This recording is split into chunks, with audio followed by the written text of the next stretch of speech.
alternos. Pero para ser candidato es obligatorio que saque Sí, licencia. pero a partir del 5 de enero. Ya, entonces, ¿está con licencia o no? Ahorita yo estoy con licencia porque está actuando Melanie Astudillo. Muy bien, muchas gracias Juan Carlos por aceptar la invitación. Juan Carlos Camacho, asambleísta en funciones, con licencia por el momento y candidato ya oficial.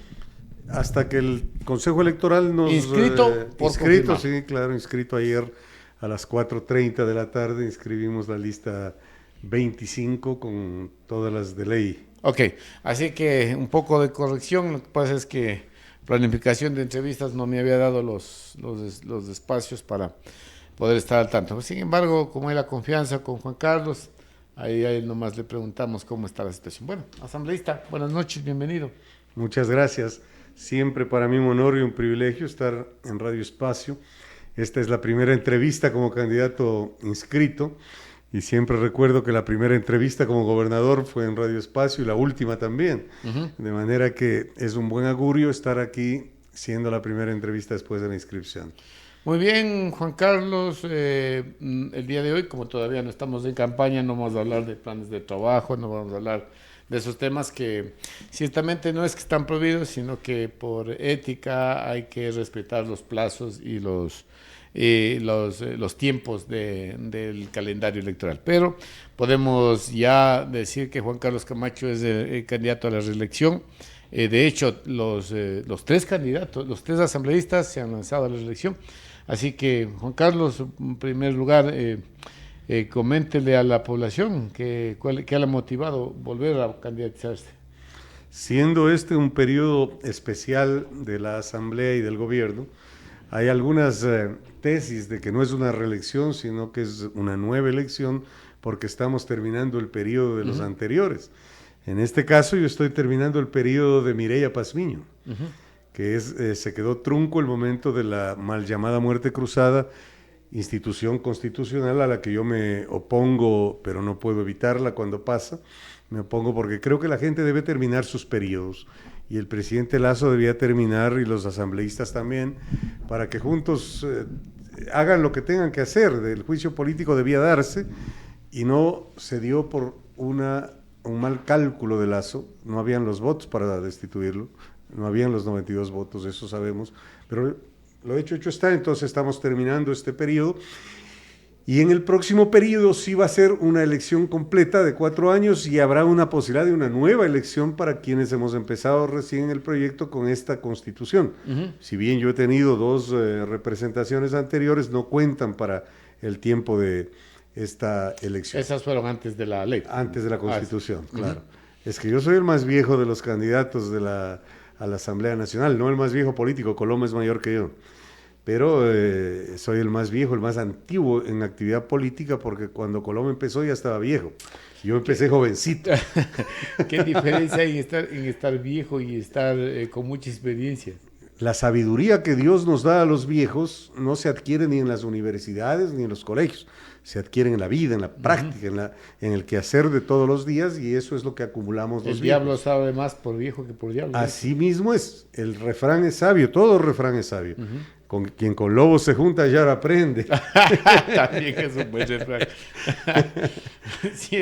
siempre con Juan Carlos son muy amenas las entrevistas. Bueno, las motivaciones, Juan Carlos, para llamarte a esta, digamos, a esta primera elección, porque como tú dices, y en verdad tendremos muchos que acostumbrarnos a este desfase, digamos, de los periodos electorales por lo que sucedió.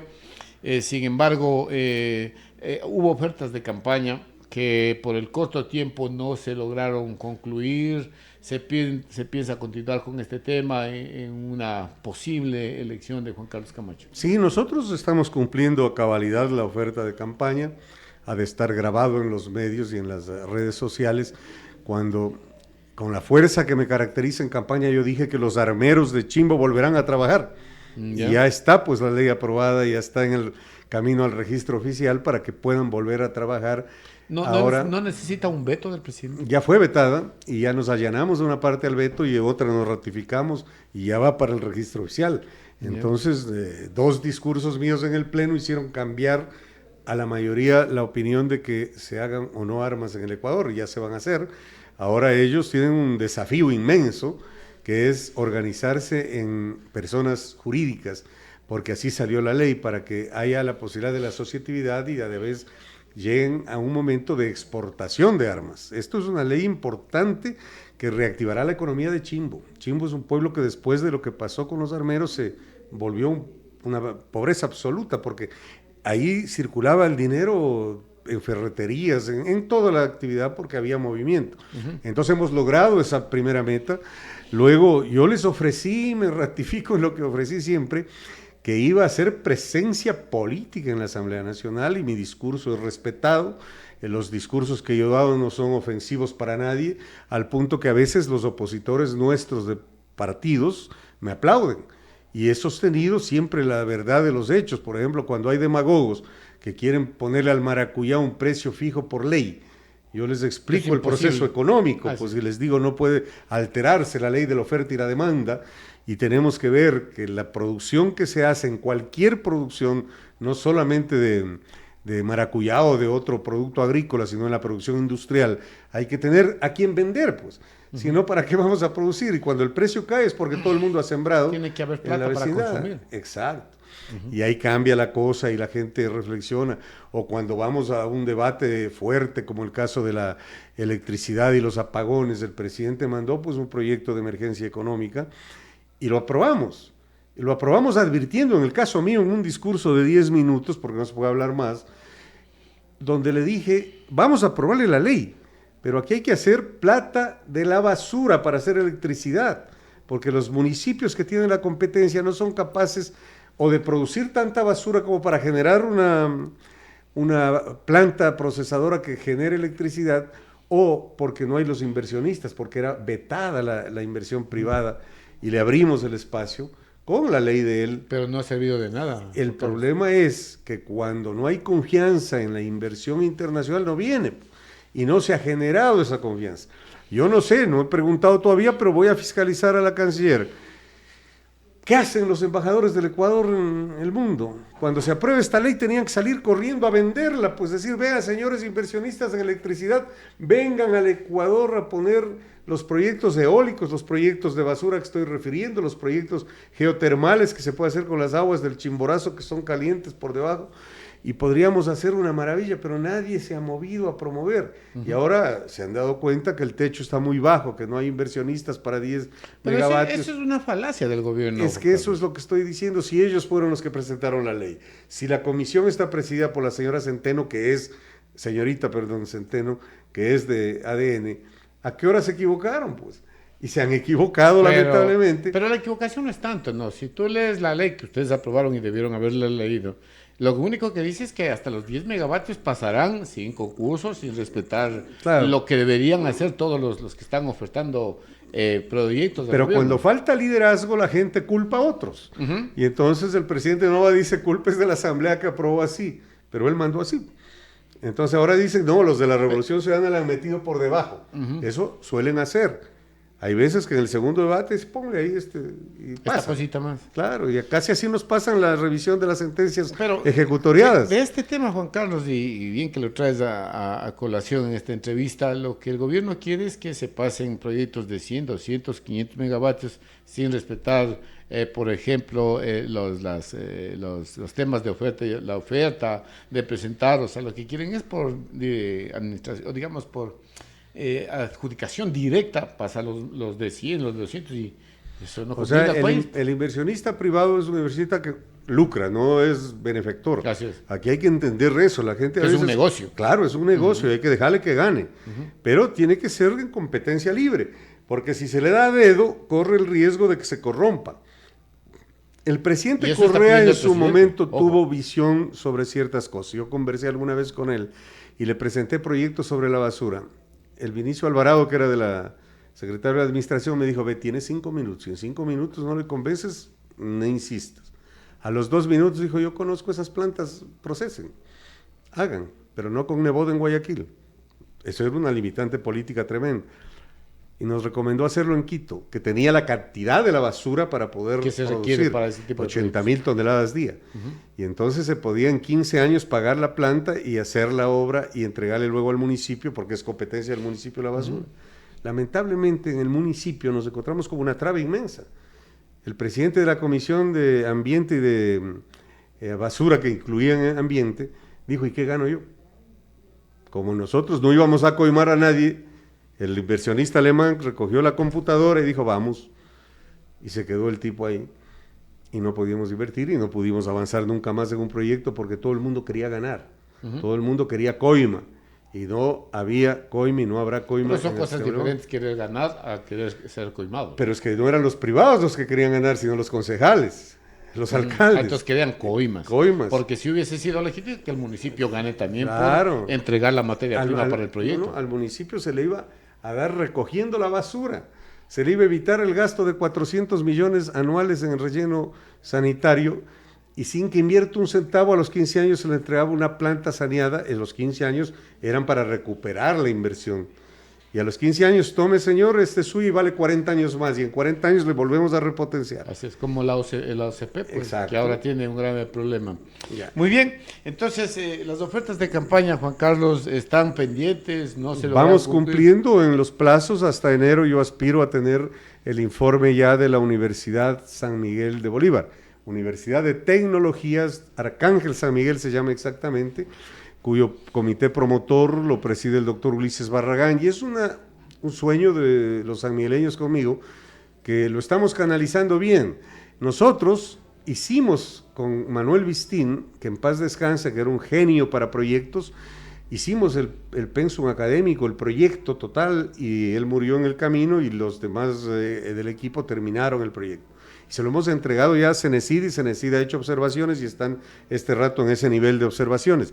Pero al punto que voy, la Universidad de Santo Domingo, por ejemplo, que ahora está ya en el CES con un debate y que en algún rato ha de llegar a la Asamblea para hacer ley, esta universidad tiene 5 años con orden presidencial, la ordenó Moreno, la ordenó Lasso y ahora la ordenó Noboa. ¿Y qué es lo que ha sucedido? Todos tenían orden presidencial política, pero no tenían el proyecto. Y la Cenecid ha tenido que conseguir plata para consultoría para que le den haciendo el proyecto. Y está caminando el tema. Y hay 4 amazónicas que están también desde que se aprobó la ley amazónica con recursos, pero sin el proyecto. Nosotros tenemos la ventaja de tener el proyecto, de tener la concepción y el equipo que tiene que por ley ser presidido por un profesional con 10 años de experiencia académica y administrativa en educación superior. Eso cumple Ulises a cabalidad y cumple el equipo técnico que lo acompaña. Entonces, el proyecto que yo soñé durante la campaña anterior, espero esté caminando en todos los plazos en este periodo legislativo. ¿Qué va a pasar con la Universidad de Santo Domingo, que hoy le escuchábamos el día de ayer, parece la presidenta en su posición, que decía que esa universidad va a pasar que se van a pelear por decir yo la hice? La presidenta ya dijo, es mi proyecto, y es proyecto de ella porque luchó en un momento determinado, pero la verdad es que ahora el proyecto es de Noboa porque él ordenó que se lo haga y puso los recursos. Bueno, haga quien haga, la gente... El asunto es que se haga, eso ha sido siempre, ¿no? Pero en las obras, cuando se hace una obra grande o cuando se tiene un éxito, hay muchos papás, pues. Cuando hay fracasos que no asoma nadie y todo el mundo culpa al otro, como en la ley eléctrica. Esa no es mía cuando la papa quema, ¿no? Claro. Que es importante. Bueno, Juan Carlos, el tema que nos atrae siempre es cómo pasa el país hoy, un país que se ofreció que iba a bajar las tarifas eléctricas, que no iban a subir el combustible, en este país violento, en este país sin trabajo. ¿Qué se puede hacer? Hay que ganar las elecciones para que el país tenga... Pero ya ganaron las elecciones ustedes. Ellos. Ustedes, tú votaste por Noboa, discúlpame. Sí, y lo reconozco. Y si hay una segunda vuelta entre Noboa y Topi, vuelvo a votar por Noboa. Así de drástico. Obvio, pero la segunda vuelta, según los cálculos... ¿En serio? ¿No te arrepientes de haber trabajado? No, yo nunca me arrepiento de lo que hago. Nunca trabajé tampoco. Yo trabajé por Álvaro Noboa y es mi amigo y lo respeto mucho. Está enfermo lamentablemente, soy amigo de él y de la mujer. La recibí a Anabela 2 veces en la provincia. Fue huésped nuestra en Salinas de Guaranda. ¿Cómo catalogas este gobierno de Noboa? Este gobierno yo lo puedo poner un 7/10.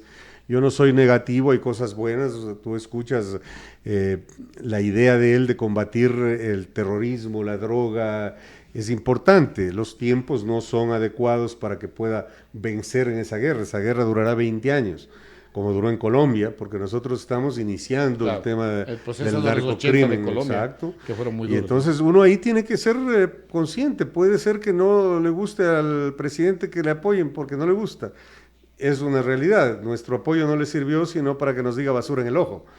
Y nosotros demostramos que la basura en el ojo es inteligente y hemos sido el bloque más consecuente que ha habido en la Asamblea. Cuando ha habido un proyecto que sea interesante que venga del gobierno, le hemos dado el voto. Cuando ha sido malo, le hemos dicho, no señor, el IVA no puede subir porque no va a resolver nada. Y subió el IVA con los votos de la Revolución Ciudadana escondidos, porque le pusieron ahí una cuñita para hacer otra concesión y dio lugar al veto. Y luego no hubo los votos para allanarse o ratificarse en el veto y entró en vigencia. Entonces hubo juegos porque tienen una alianza, pues ellos nombraron la asamblea, por eso ahora la señora Veloz es la presidenta de la asamblea. Esa alianza en el parlamento con el visto bueno del gobierno sigue. Noboa, Nebot, Correa.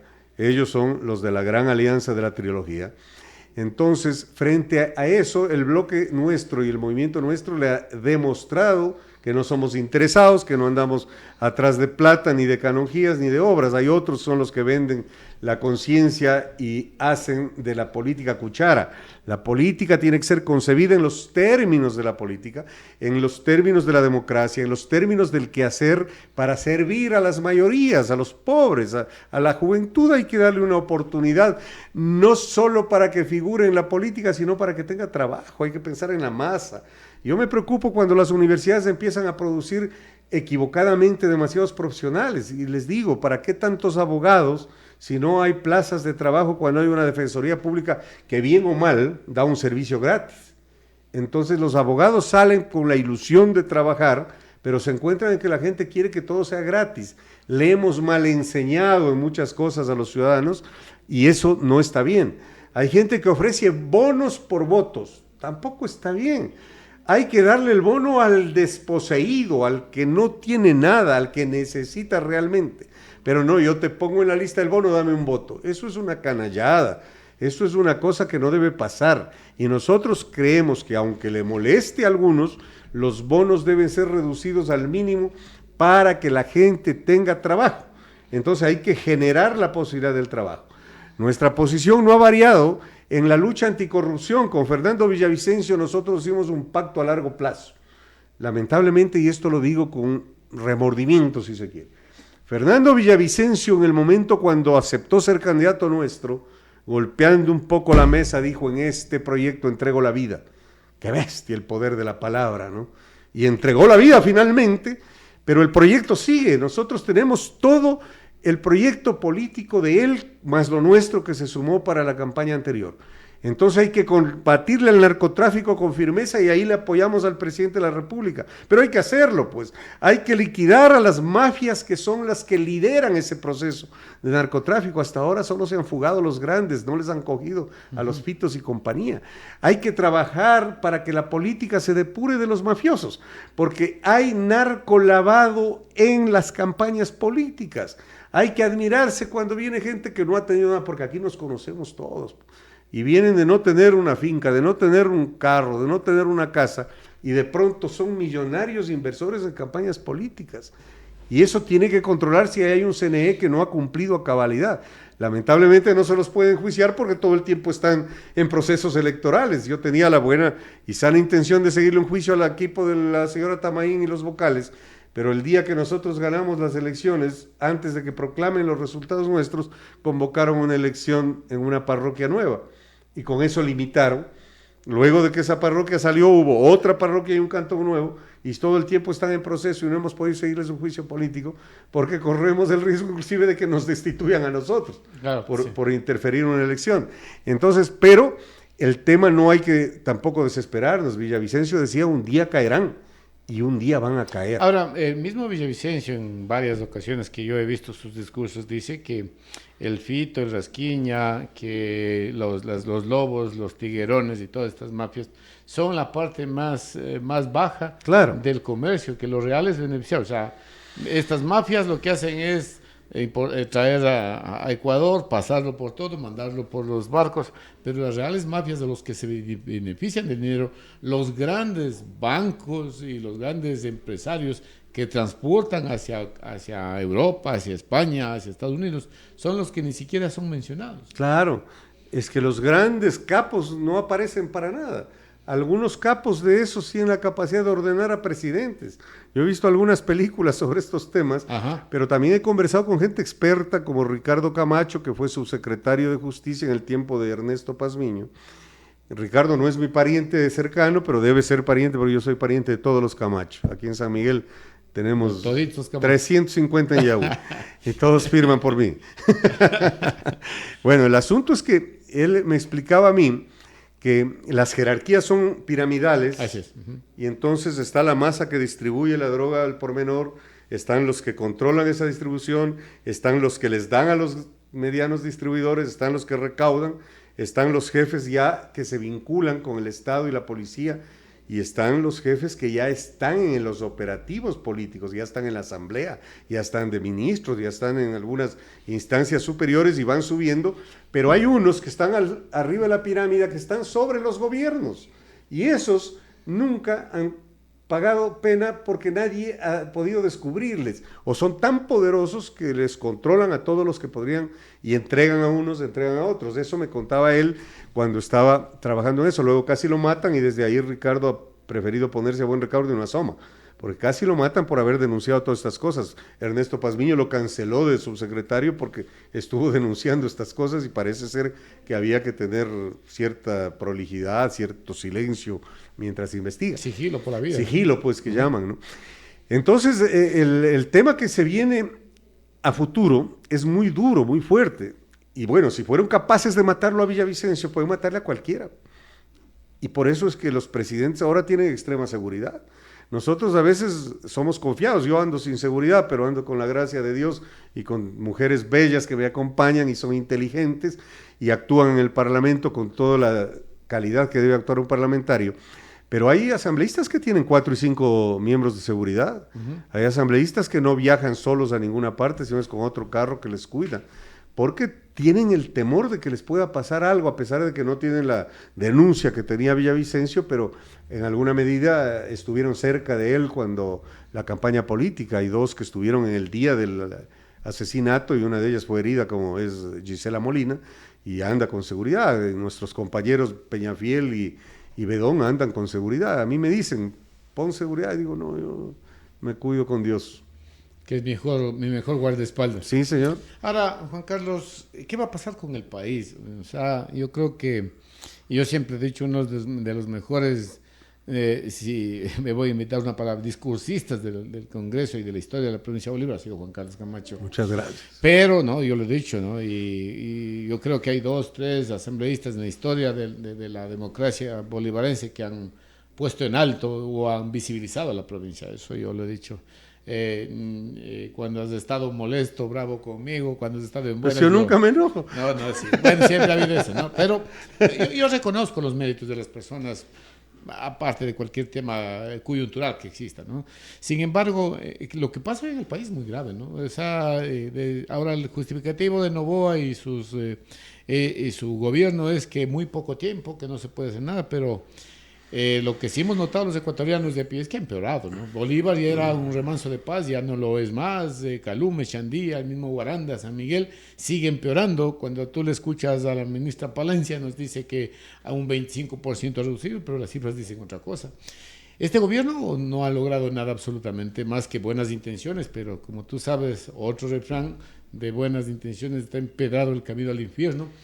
¿No hay una vía alternativa para el país que la derecha, que no ha logrado nada, nos ha entregado un feriado, escape de la gente del país, en el tiempo de Yamil, hoy con Noboa, con Lenín Moreno, con Lazo, y que el país va directamente a un abismo? No hay una alternativa, no sé, el problema es Topic, no sé, un Pedro Granja, o bueno, alguien que cambie ese destino que es pero no son tortuoso. Capaces de hacerlo, es el problema. El Topic es un hombre violento que en la vida eso no sirve para poder gobernar. Para gobernar hay que tener serenidad y sabiduría. Sí. Decía alguien que los Rambos no valen para cometer el crimen, sino los Sherlock Holmes. Es verdad eso, ¿no? Es que hay que ser inteligente, pues hay que tener inteligencia. Yo veo a Cucalón un hombre serio, firme, que trabajó con Febres Cordero mucho tiempo. Es un hombre que no hace aspavientos de riquezas porque no la tiene y que ha decidido luchar, ¿no? Y en esto de la política es importante el quiero ser, el puedo ser y el voy a ser. Entonces, cuando hay gente como otros que les ruegan para que sean candidatos, que se retiran, luego vuelven como topic, esos son indecisos. Y esa gente no sirve porque en el poder político hay que tener la capacidad de tomar decisiones. Y para tomar decisiones políticas en los niveles presidenciales hay que tener firmeza total. Cuando uno tenga que decidir entre la vida y la muerte, no puede estar titubeando. Si un avión entra en la frontera aérea nuestra y no se identifica, y yo como presidente tengo que tomar la decisión y digo, bájelo. No puedo estar viendo a los lados, ¿le bajo o no le bajo? ¿Qué está haciendo? Claro, esto es decisiones. Y hay decisiones que pueden afectar a la familia, que pueden afectar a los amigos, que pueden afectar a los cercanos. Y uno no puede tener esos compromisos. Yo creo que en eso hay que reconocerle a Noboa, que hasta ahora la familia no asoma tomando poder político en cargos. Muchos dicen que hacen negocios, yo no sé. Esa parte estoy investigando un par de denuncias, espero poder concluirlas pronto. Pero hay que reconocer que en la política ecuatoriana, de izquierda o de derecha, como quieran llamarle, que son indiferentes, porque los mismos que están en la ganancia de Correa estuvieron en la ganancia de Moreno, estuvieron en la ganancia de Lasso y estuvieron en la ganancia ahora de Noboa. Los mismos. Uno encuentra otros apellidos, tal vez, pero a veces hasta los mismos apellidos.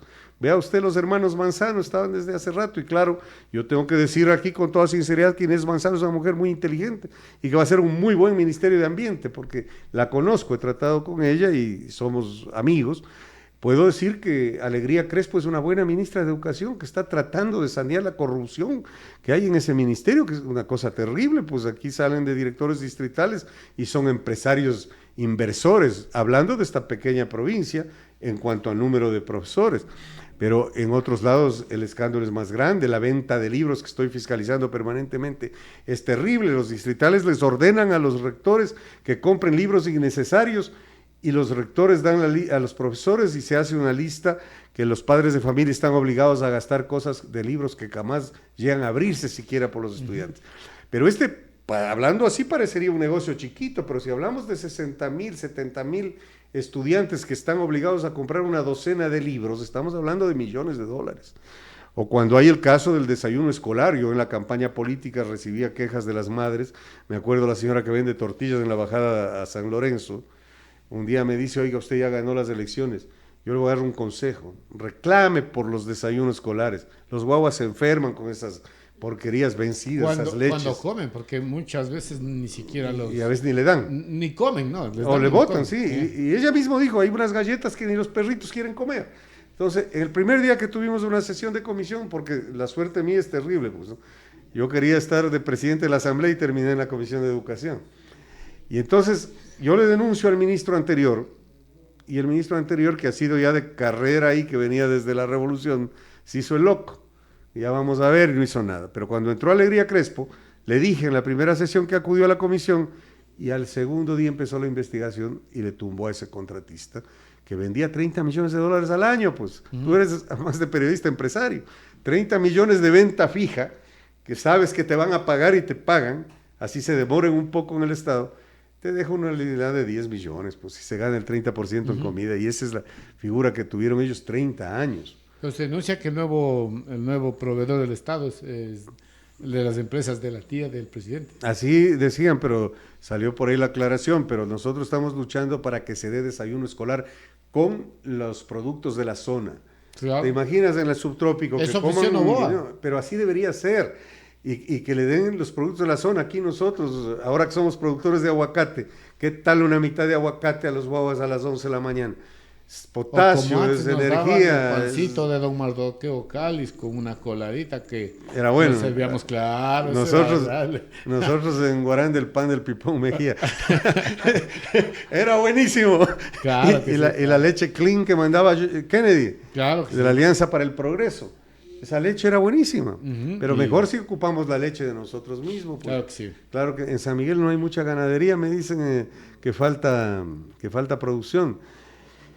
Aquí en San Miguel, no. Sí. Todos se llevan Nestlé de aquí, especialmente. Pero del cuando sector. estuvimos en la pandemia que no se llevaba nadie, no había, pues. Claro, no. Oye, Yo traté de que... Tú de- ves un vehículo de un tanquero a diario viajando a Guayaquil con pero la leche de San Miguel. San Miguel, qué Claro, bueno. Qué bueno. de San Miguel, Porque San en Pablo, Cuatro sí. Esquinas, mira, Tony se lleva 10,000 litros diarios. Diarios. Sí, Todos los leche hay, días, pero difícil. Pero que ya, pues, algún rato- Le den al pequeño que haga platito. No, esa pelea vamos a seguir, que sea de la zona, cosa que primero es fresco y segundo es nutritivo, pues que es lo que se debe procurar.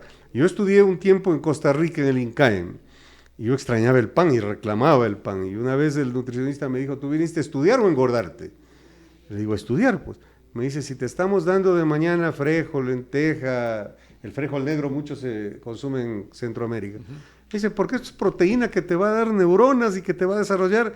Y haz la prueba, hoy comes solamente frijol y anda a clase y verás cómo repites todo lo que oigas.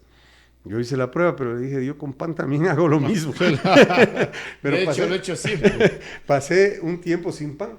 La mejor cosa que bajé un poco la barriga, que es un éxito en mi contextura biológica. Yo tengo un Bueno, mal pero ahí hay metabolismo. bastantes reservas, eso no es problema. Pero tengo un mal metabolismo, no es bueno tener la barriga muy grande, puede tener los hombros anchos, pero la barriga muy grande, ¿no? Los médicos dicen eso, ¿no? Entonces hay que cuidarse también, pues, y estamos en esos procesos ahora. Pero como te digo, hay ministros que valen la pena, hay funcionarios que son técnicos, que están ahí invitados para hacer lo que debe hacer un funcionario, pero hay otros que pasaron muy mal ya, el caso de la chica de ambiente, que yo como mujer le respeto mucho, pero no era la cancha de ella todavía, porque hay que tener un poco de experiencia Claro, para ciertos niveles. necesario ¿no? para esos casos. Claro. No El es solo Ministerio de conocer Ambiente es de un la ministerio materia. complicado, te diré. Así es. Y mira, ahí hay que reconocer lo que decía de Inés, ella 2 días de ministra y frenteó el COE nacional, ella fue la que ordenó finalmente que se restrinja la electricidad porque los otros estaban con miedo de hacerlo. Esto debía haberse hecho hace 6 meses, 1 hora diaria, o cambiar como Sixto la hora y hacernos madrugar un poco más, y habríamos tenido la suficiente agua todo el tiempo para no llegar al extremo. Eso dicen algunos técnicos, ¿no? Yo no soy experto en eso. Pero lo otro, si ya sabíamos que teníamos todo este problema, las barcazas no tenían que declararse en emergencia, sino con proceso normal empezar en el inicio del gobierno, porque cuando uno va a gobernar tiene que entrar sabiendo a qué entra. No Claro. puede ser que en la política nuestra, la demagogia hace que te ofrezcan y ofrezcan y después busca quien te dé. Lo que Jaime Roldós decía, este país es subadministrado, no es que está mal administrado, es subadministrado, falta capacidad administrativa. Y frente a eso, el gobierno ha tenido fallos en 2 sectores que son primordiales, en el eléctrico y en el petrolero. No es concebible que baje la producción petrolera, y si esa producción sigue bajando y el precio no reacciona, el presupuesto va a seguir cada vez desfinanciado. Y ahí es donde viene la crisis económica. Pero no son crisis inducidas, Juan Carlos. No, porque el tema del petróleo, le nombran a la señora Robo como una experta petrolera, pero cuando revisamos el currículum había trabajado en una petrolera en Londres, pero en un mostrador, pues. Y entonces eso no le da la cancha como para venir a manejar la empresa más grande del país y la quinta de Latinoamérica en petroleras, que es Petroecuador. Ahí tiene que ir un hombre o una mujer que conozca de Pero la adentro el vertiente tema. va hacia privatizar los pozos petroleros. No, El tema de la OCP, la que todavía no le Constitución, devuelven al Estado, es una la cosa grave. Constitución no permite que se privaticen, pero sí se puede hacer grandes alianzas para que venga inversión extranjera, porque el gran problema es que el petróleo de aquí a unos años ya no va a ser vendido en el mundo, porque Europa ha decidido ya el 2030 quitar todo el parque automotriz y mecánico Con del diésel. combustibles Ya. fósiles, ¿no? Entonces el petróleo va a quedarse bajo tierra, ese no es un buen negocio, hay que sacarlo ahora que se puede vender.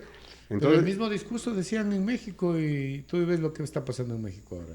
Eh, Que el diésel, la gasolina, que el búnker se sigue utilizando y hoy México tiene ya una soberanía energética y de combustibles, ¿no? bueno, México siempre fue un gran productor petrolero. Pero siempre había déficit, y siempre era y Pemex, Chevron, Texaco, los que hacían el gran billete, ¿no? y Pemex era una de las empresas modelo que nos enseñó al resto, porque ellos fueron petroleros antes. Yo entré al petróleo en el año 1980 con Jaime Roldós y ya tenía 10 años la experiencia de Petroecuador de lo que era CEPE antes, la Corporación Estatal Petrolera, y México era nuestro padrino, ciertamente. Claro. Allá íbamos a aprender y luego multiplicábamos acá, y lo mismo Venezuela. PDVSA era un modelo internacional, era manejado por holandeses. ¿Se tiene que privatizar los sectores estratégicos del país? No, lo que se debe dar una sana competencia con inversión privada. ¿Cuál es la diferencia? Venga, señor, y arriesgue su plata. No venga a coger lo que ya está hecho, los pozos que ya están hechos, que eso es lo que pretenden en algunos casos, que el pozo que ya está produciendo, le doy $2 millones a Petroecuador y me cojo el pozo. Así es. No, venga, explote. Es lo que este gobierno está proponiendo, ¿no? Ojo. No es tanto así, porque si no ya le hubiéramos hecho una bronca terrible. En el caso mío, yo creo que el Estado no puede perder el control de los sectores estratégicos, pero sí llamar a la inversión. En el caso eléctrico, por ejemplo, ¿cómo no va a facilitarse a que vengan las plantas a través de la basura a producir? Pero el problema es que el inversionista dice quién me va a comprar. ¿Y quién distribuye aquí el monopolio? El Estado. Pero si le abrimos la posibilidad de que haya transmisión privada, de que haya una red de cables como hay de internet, que son privados, y entonces viene y funciona la distribución también de la electricidad. Y en esa sana competencia pueden bajar los precios, como ha ido bajando los celulares. Mira, cuando empezaron los celulares te cobraban por recibir llamadas, pero era porque había muy poco usuario. Ahora van bajando, van planes cada rato a menor precio, y algo ha mejorado también la calidad, y los aparatos, bueno, cambian cada 6 meses. ¿Será que usted vive en Quito, asambleísta? No, yo vivo, sirve para nada. Yo vivo en Guaranda. Pero nosotros en la provincia tenemos un déficit todavía de consumo. Pero de consumo. Mira, yo he peleado este tema. Cuando era gobernador senté a Claro, a Movi y a CNT. Y el gran problema, por ejemplo, yo reclamaba por Facundo Vela, que no había señal de nada. Y entonces decían, pero no hay usuarios tampoco. ¿Cómo le invertimos ahí todos? Y ahí viene el tema. No es Estado, no presta un Exacto, servicio. Yo voy a ganar. Negocio, pero el Estado tiene la obligación de hacer cumplir con esos parámetros donde no es negocio, pero sí es servicio. En la concesión que está vigente, que la dejó el gobierno del presidente Correa, se puso ahí que irán haciendo la inversión conforme aumenten los consumidores. Y entonces ahí está el gran pretexto. En esa ley hay compromisos de cobertura, Juan Carlos. Sí, esa lo conozco pero yo. Conforme aumenten, es un tema que yo lo manejo. Pero te digo, conforme aumenten los consumidores. Por eso es que cuando la empresa dice, es que no puedo perder en Facundo Vela, no puedo perder en Simiatu, le pongo una antena, no, pero mejor sin embargo hay hace lo que Movi, 400, 500 millones de ganancia al año, ¿no? Arriéndola de CNT. Y le arriendan. Aquí Movistar es la antena de CNT. Claro, el poste. El poste. Donde se sostienen las máquinas. Y ahí están las dos empresas. Pero el consumo sigue siendo mínimo. Yo vengo peleando este tema porque debemos estar a la altura de las demás provincias. O sea, pero cuando llega un momento determinado, y yo digo, y he dicho esto una vez en el COE Nacional, por Bolívar pasa todo, pues, ¿qué carajo? Claro, ¿cuándo hacemos valer el paso? Entonces lo mismo cuando tengamos un gobernador que sea de Bolívar. Ya tuvimos, pues. Pero de ese tiempo estaba bien, pues hoy en el gobierno que tú apoyaste, que tú ayudaste, tenemos un gobernador que creo que es de Quito, de Guayaquil, no sé, ni siquiera de dónde es, que no le interesan las cosas de Bolívar. ¿Será tanto? Claro que sí. ¿Cómo tú vas a querer un beneficio para una provincia de la que tú... ¿Te acuerdas que cuando salí de la gobernación me preguntaste algo y yo dije que no voy nunca a opinar sobre los gobernadores porque pueden pensar que tengo deseo de volver? ¿Y por qué no? Si has hecho un buen trabajo. No, porque son etapas en la vida, ¿no? Yo he entregado mi vida a la política y tengo interés de hacer un poco más parlamento.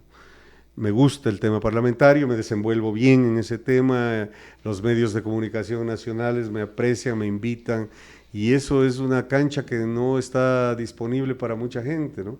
Entonces, por eso estoy luchando por mantener el espacio de la provincia.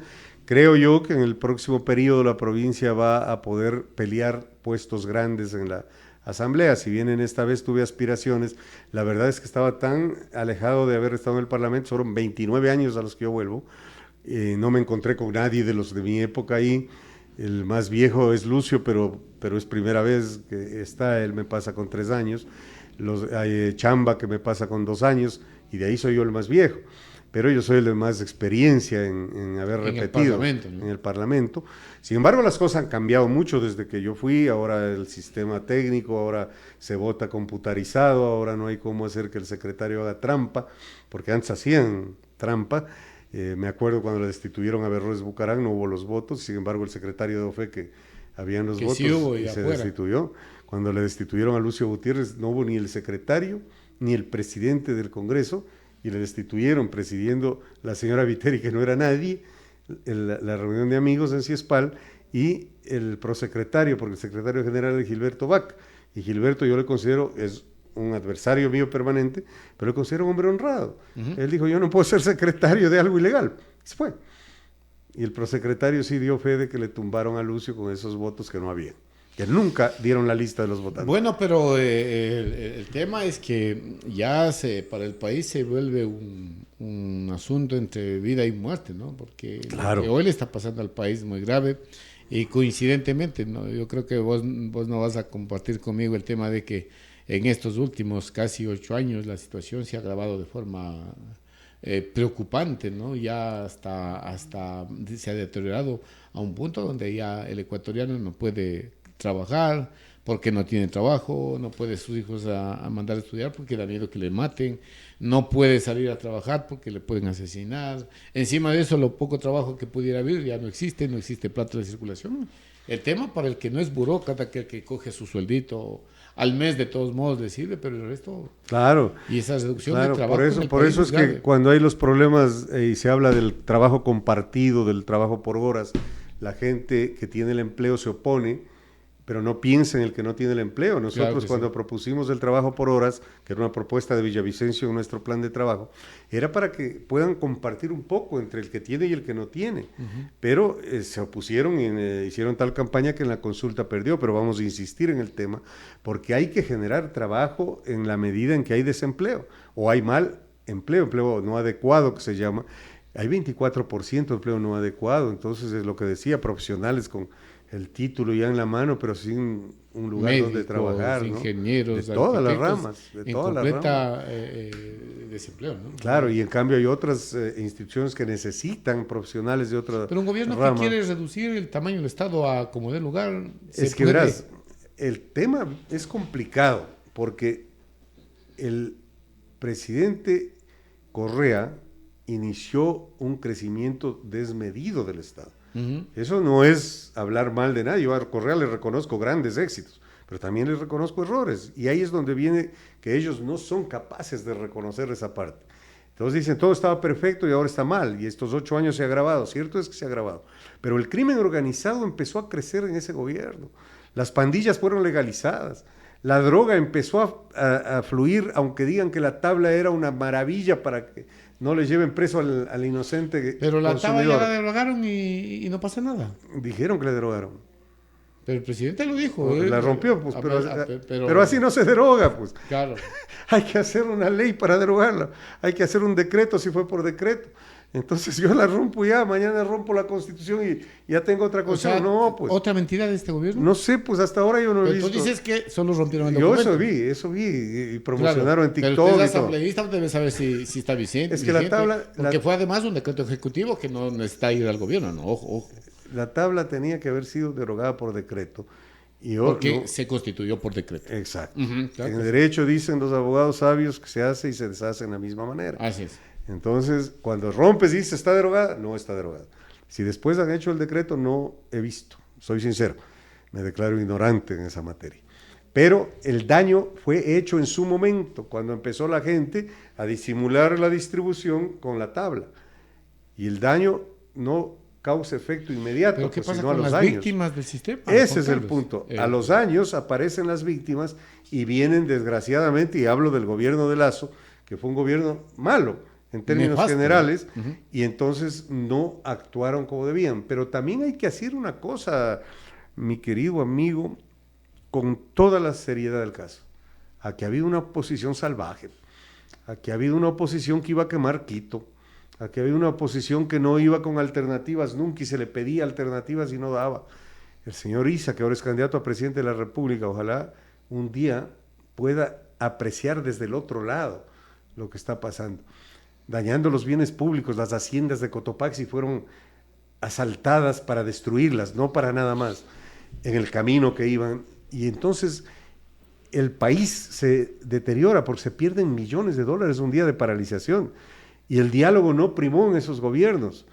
Y viene este gobierno que veo yo que por algún lado hace diálogos, pero tampoco resuelve problemas, como dice la campaña que sí resuelve. Tiene problemas en algunos frentes como el agrícola. Hoy mismo he estado recibiendo llamadas de varias personas que son polleros pequeños. No hay maíz. Acaba de fijarse el precio mínimo referencial en $21.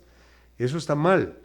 Lo que había que darle chance al productor que salga de la cosecha total, pero este rato los que tienen maíz son los grandes productores. Los que acapararon. Exacto, los que tienen silos grandes, capacidad de comprar. Y los pequeños compran al día, a la semana, claro, y ahora no tienen. Y al no tener, ¿qué sirve que haya precio? Pues, si no hay el maíz.